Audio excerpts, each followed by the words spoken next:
প্ৰথমতে মই আপোনালোকক দেখুৱাই ল'ব বিচাৰিছোঁ জলেশ্বৰৰ এটা ভিডিঅ' ক্লিপ। প্ৰথমতে দেখুৱাই লৈছোঁ জলেশ্বৰৰ মেলা।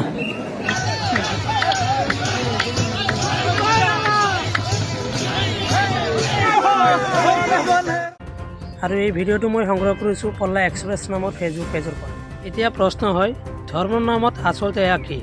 য'ত আমি শান্তি বিচাৰি যাওঁ আৰু ঠিক একেটা ঠাইতেই আমাৰ কিছুমান সভ্য সমাজৰ কিছুমান আৱৰ্জনক যায় তাত মদ খাই ভাং খাই মানে গীতৰ তালে তালে নৃত্য মাৰিছে একাংশ যুৱক যুৱতীয়ে আৰু পুৰুষ মহিলা উভয়ে। এইসকল যুৱক যুৱতীক মই এটা কথা ক'ব বিচাৰোঁ যে আপোনালোকে উঠি অহা নৱপ্ৰজন্মৰ বাবে কি শিক্ষা দিব? আপোনালোক এইটোৱে শিক্ষা দিব নেকি যে জলেশ্বৰ আহক, আহি আপোনাক মদ খাওক ভাং খাওক আৰু গীতৰ তালে তালে নৃত্য কৰক? এওঁলোকৰ কাৰণে আমাৰ ইছলামত অশান্তি আৰু এওঁলোকেই হৈছে আমাৰ ইছলামৰ ক্ষতিকাৰক।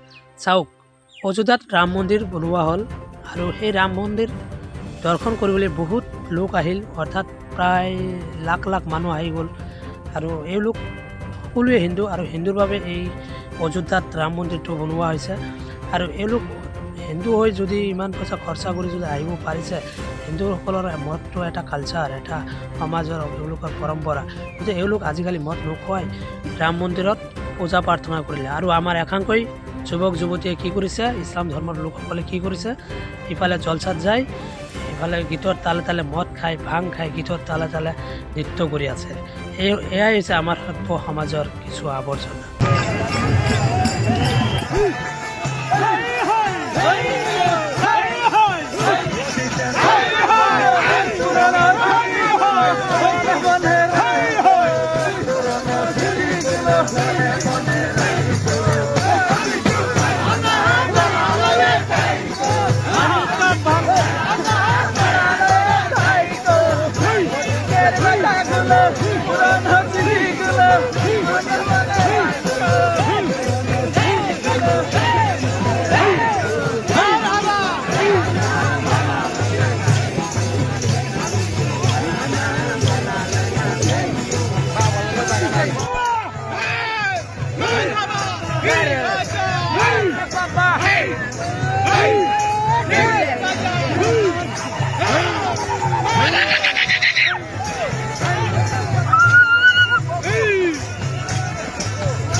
Hey,